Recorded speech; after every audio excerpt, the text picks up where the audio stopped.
Hello বন্ধুরা, আশা করি সবাই খুব ভালো আছো। আমিও ভালো আছি। এসে গেছি রবিবার দুপুরের একটা জমজমাট রেসিপি নিয়ে, চিংড়ি মাছের পোলাও। তা আমি এর জন্য গোবিন্দভোগ চাল নিয়েছি 500 গ্রাম, নিয়ে জল ঝরিয়ে চালটাকে ভালো করে 3-4 বার করে ধুয়ে যখন সাদা জল বেরিয়ে এসেছে তখন ভালোভাবে ধুয়ে জল ঝরিয়ে এইভাবে রেখে দিয়েছি থালায় ছড়িয়ে। আর এটা হলো পেঁয়াজ কুচো, আর এই যে চিংড়ি মাছ নিয়েছি 400 গ্রাম, এটা আদা বাটা আর এটা রসুন বাটা। তো তোমাদের উপকরণগুলো আমি আর একবার দেখিয়ে দিচ্ছি আমি কি কি নিয়েছি। পেঁয়াজ কুচো, চিংড়ি মাছ, আদা বাটা, রসুন বাটা আর গোবিন্দভোগ চাল 500 জল ঝরিয়ে ধুয়ে নিয়েছি। আর এটা হচ্ছে নারকেলের দুধ। আমি একটা নারকেলের দুধ বার করে এইভাবে একটা বাটির মধ্যে রেখে দিয়েছি। আমি যে বাটিটা মেপে চাল নিয়েছি, ধরো 2 বাটি চাল, তো আমি 3 বাটি মতো নারকেলের দুধ এখানে রয়েছে। আর এটা হচ্ছে গরম মশলা ফোড়নের জন্য, এলাচ, লবঙ্গ, দারচিনি আর তেজপাতা।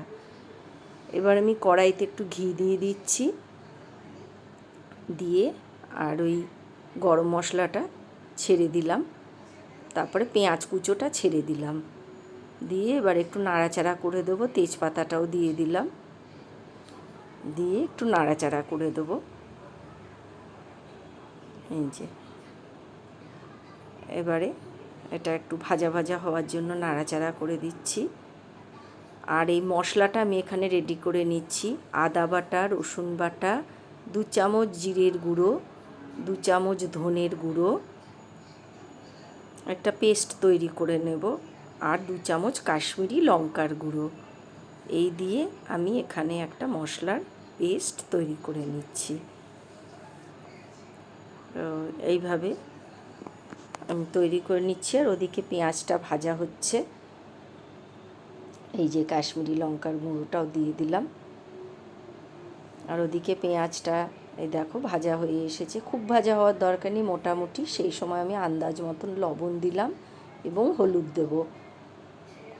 এই যে দিয়ে আবারও একটু নাড়াচাড়া করে দেব ভাজা ভাজা হওয়ার জন্য।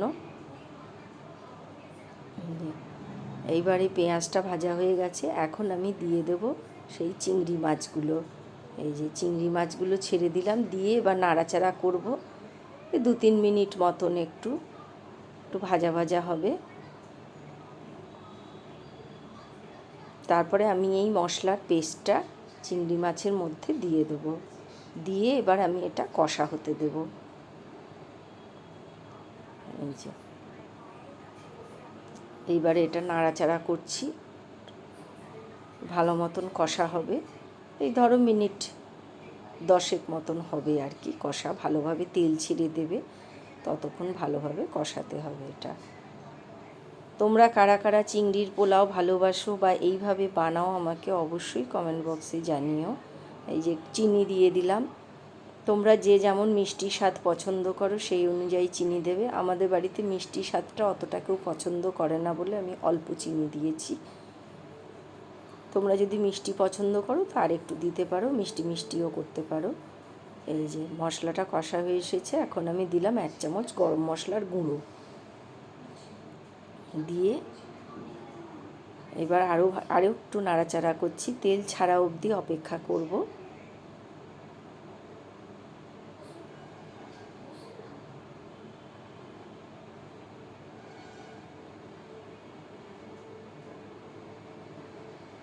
এইবারে আমি কুকারে করি, তোমরা যদি কড়াইতে করতে পারো, তো আমার কাছে কুকারটাই সুবিধে মনে হয়। কুকারে আমি 1 চামচ ঘি দিয়ে দিলাম, দিয়ে আর এইবারে আমি ওই গোবিন্দভোগ চালটাকে দিয়ে দেবো। অর্ধেকটা দেবো, পুরোটা নয়, অর্ধেকটা। এই যে দেখো তোমরা, আমি অর্ধেকটা দেবার পরে এইবারে ওই চিংড়ি মাছ যেটা আমি কষা হয়ে গেছে সেইটাকে আমি এবার কুকারে ছেড়ে দিচ্ছি। গ্যাসটা সিমে দিয়ে রেখেছি, বেশি বাড়াইনি। যে দিয়ে দিলাম, আর এবারে আমি বাকি চালটা দিয়ে দিচ্ছি, দিয়ে এবারে একটু ভাজা ভাজা করে নেব, সবটা নাড়াচাড়া করে আর একটু ভাজা ভাজা করে নেব।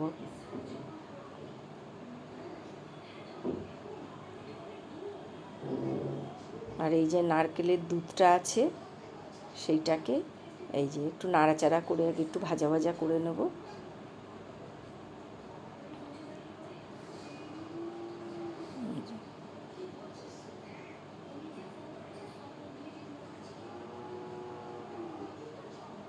খুব বেশি নাড়লে চালগুলো ভেঙে যাবে, তাই আমি খুব বেশি নাড়িনি। এইবারে আমি এই নারকেলের দুধটা দিয়ে দিচ্ছি।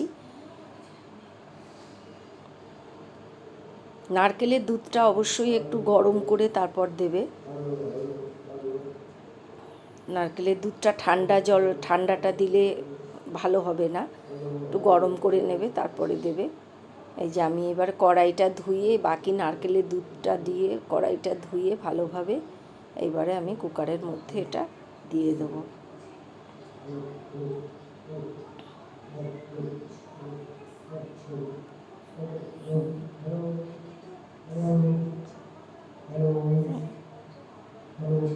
বাকি যেটুকু ছিল সবটাই আমি দিয়ে দিচ্ছি। দিয়ে এবারে একটু নাড়াচাড়া করে ভালো করে মিশিয়ে দেব। দিয়ে এবারে আমি কুকারের ঢাকনা বন্ধ করে দেব। তোমরা কারা কারা কুকারে বানাও আমাকে জানাবে, আর কারা কারা কড়াইতে বানাও তাও অবশ্যই জানাবে। আর এইভাবে কারা কারা বানাও সেটাও আমাকে কমেন্ট বক্সে জানাতে ভুলো না। গ্যাসটা এবারে আমি হাই হিটে দিয়ে দিচ্ছি। দিয়ে একটা সিটি আসা অবধি অপেক্ষা করব। আমার এই রেসিপি অনুযায়ী যদি তোমরা বানাও তো খেয়ে তোমাদের কেমন লাগলো অবশ্যই জানিও। আর প্লিজ প্লিজ আমাকে লাইক শেয়ার অ্যান্ড কমেন্ট করো রেসিপিটা ভালো লাগলে। আমার পাশে তোমরা থেকো। তোমাদের সাপোর্ট পেলে আমি আশা করি অনেকটা এগোতে পারবো। এই যে গ্যাসের ফ্লেমটা তোমাদের দেখিয়ে দিলাম, হাই হিটে রেখেছি। আর একটা সিটি আসা অবধি অপেক্ষা করব। একদম হাই হিটে দিয়ে একটা সিটি হলেই সাথে সাথে বন্ধ করে দিতে হবে। এইটা খুব খেয়াল করে করবে, তাহলে কখনোই গলবে না, একদম ঝুরঝুরে পোলাও তৈরি হবে।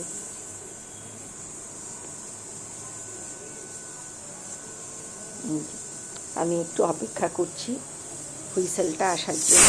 এই যে এবারে এসে গেছে, ব্যাস বন্ধ করে দিয়েছি। এবারে সিটিটা রিলিজ হওয়ার পরে আমি কুকার খুলে দেখছি, এই দেখো একদম ঝরঝরে পোলাও তৈরি হয়েছে। আমি তোমাদের সসপ্যানে বেড়ে দেখাবো কেমন হয়েছে পরিবেশন করে। রবিবার দুপুরে এই রকম একটা রেসিপি থাকলে সত্যিই খুব ভালো লাগে খেতে, জমজমাট হয়ে যায় দুপুরের খাওয়াটা। তো এই যে আমি সসপ্যানে বেড়ে নিচ্ছি, একদম ঝুরঝুরে পোলাও রেডি হয়ে গেছে। আমি কাজু কিশমিশ দিইনি, তোমরা চাইলে কাজু কিশমিশ দিতেই পারো। আমি এইভাবেই করেছি, তোমাদেরকেও সেইটাই শেয়ার করলাম। আর সঙ্গে ছিল চিংড়ির মালাইকারি। তো রবিবারের দুপুরটা জমে গেছে। ভিডিওটা আজ আমি এখানেই শেষ করছি। টাটা।